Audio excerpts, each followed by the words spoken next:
This is British explorer Percy Fawcett. He was last heard from here, deep in the Amazon rainforest, in 1925. He was on his 8th expedition in the Amazon, and he had one objective: to find the ruins of a lost city that he called Z. The idea was based on rumors that had circulated for centuries, that there was once large cities filled with people deep in the Amazon. But Fawcett never found Z or any other city. And for decades after his disappearance, experts believed that this rainforest was simply too hostile and too remote to ever have supported cities. Until recently, when scientists began finding these. These ditches and mounds are man-made, and they're all over the rainforest.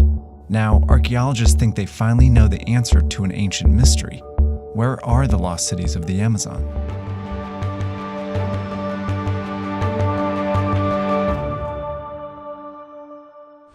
Here was the capital of the empire of the Incas, Cusco. Many fine, massive walls built by the ancient inhabitants centuries before the Spaniards came still stand.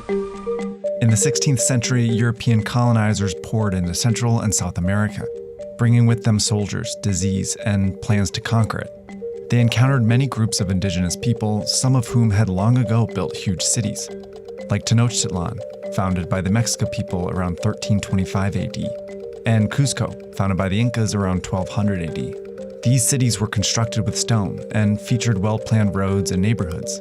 The Europeans took over both of them, and by the middle of the 16th century, we're hearing rumors of another city where a great lord goes about continually covered in gold dust and washes it away at night.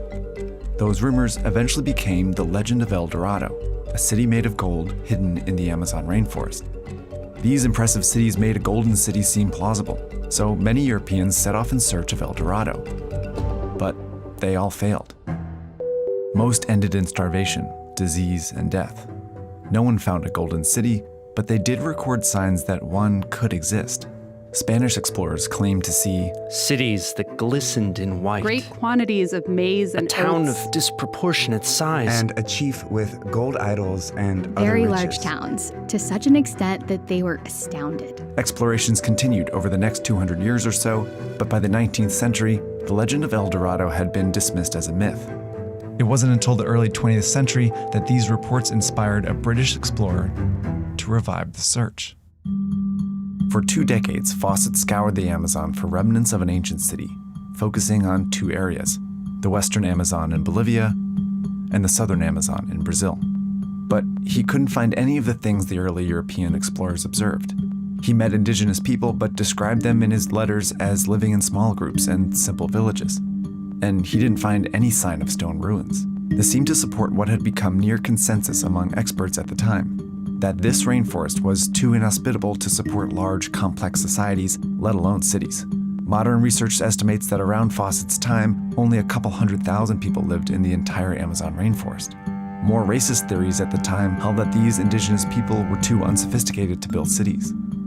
And others pointed to the Amazon soil, which appeared to be too infertile to support necessary large-scale agriculture. But Fawcett was determined to prove cities existed, and in the final letter to his wife, Fawcett assured her by writing, "You need have no fear of any failure."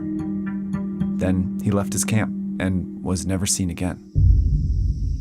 For the next several decades, the Amazon was believed to have always been relatively empty.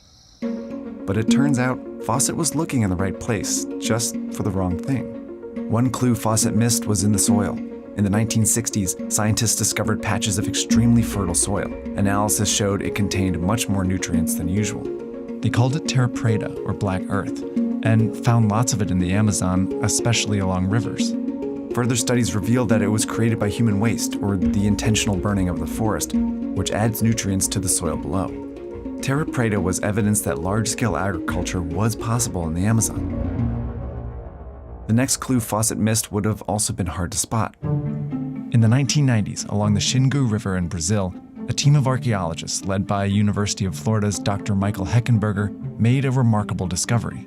Working with the local indigenous people, they investigated these very long ditches, and after mapping them, realized these ditches were signs of a large settlement. They were remnants of carefully designed walls centered around a plaza, and some were roads that led to more settlements. In fact, just this part of the Amazon, about the size of New Jersey, was once a network of dozens of settlements that experts believe could have been home to at least 50,000 people between 1250 and 1650 AD. These settlements were designed to get the most out of the forest without depleting it. There were delineated areas for gardens and orchards, and deeply forested areas between the settlements used for keeping animals and medicinal plants. These were the lost cities of the Amazon, and there were many more. Over the past few decades, experts have uncovered evidence of large settlements all over the Amazon. A network of trenches here date back to 200 to 1200 AD and suggest settlements that could have supported 60,000 people, which is much bigger than many European cities at that time. And in Bolivia, scientists recently used satellite technology to reveal remnants of U-shaped buildings on the top of pyramids 22 meters tall. All these discoveries are leading experts to form a new consensus that the lost cities of the Amazon were once home to millions of people.